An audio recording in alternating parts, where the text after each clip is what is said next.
പരിസ്ഥിതി ദിനത്തിൽ നിളയോരം തണലോരം പദ്ധതിക്ക് തുടക്കം കുറിച്ച് പൊന്നാനി നഗരസഭ. Basith wedding mall, Basith arcade, Poongottukulam, Tirur.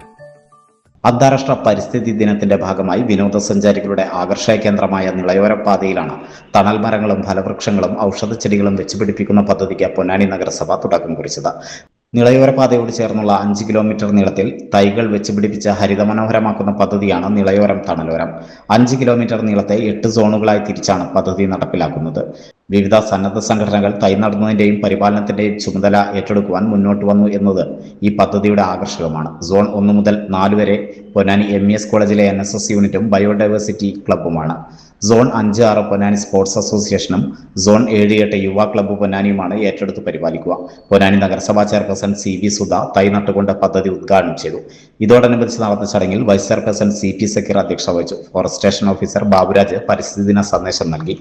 നഗരസഭാ സ്ഥിരം സമിതി അധ്യക്ഷരായ റീന പ്രകാശൻ, TK മഷൂദ്, സൗദാമിനി ടീച്ചർ, കൗൺസിലർമാരായ Shabini, Sheeba, Soman, Umaiba, MES college principal MK Sabika, Yuva club president advocate Sivaraman എന്നിവർ സംസാരിച്ചു.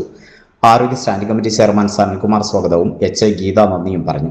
നമ്മുടെ നിളയിൽ തണലോരം എന്നുള്ളൊരു പദ്ധതിക്കാണ് നമ്മൾ തുടക്കം കുറിക്കുന്നത്.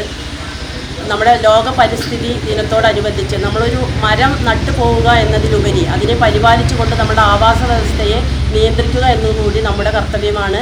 അപ്പോൾ നമ്മളുടെ മാറിക്കൊണ്ടിരിക്കുന്ന കാലാവസ്ഥ വ്യതിയാനത്തിന് ഒരു തണൽ വെച്ച് പിടിപ്പിച്ചുകൊണ്ട് നമ്മളതിനെ പരിഹരിക്കപ്പെടുന്ന രീതിയിലേക്ക് നമ്മളുടെ ഈ ആവാസ വ്യവസ്ഥയെ മാറ്റിയെടുക്കുന്നതിൽ നമുക്കെല്ലാം വളരെ അധികം ഇത്തരം കാര്യങ്ങൾ ചെയ്യേണ്ടതുണ്ട്. അതിൻ്റെ ഭാഗമായിട്ടാണ് ഇത്തരത്തിലുള്ള ഓരോ വർഷത്തിലും നമ്മൾ ഇത്തരം പരിസ്ഥിതി ദിനങ്ങൾ കൊണ്ടാടുന്നത്.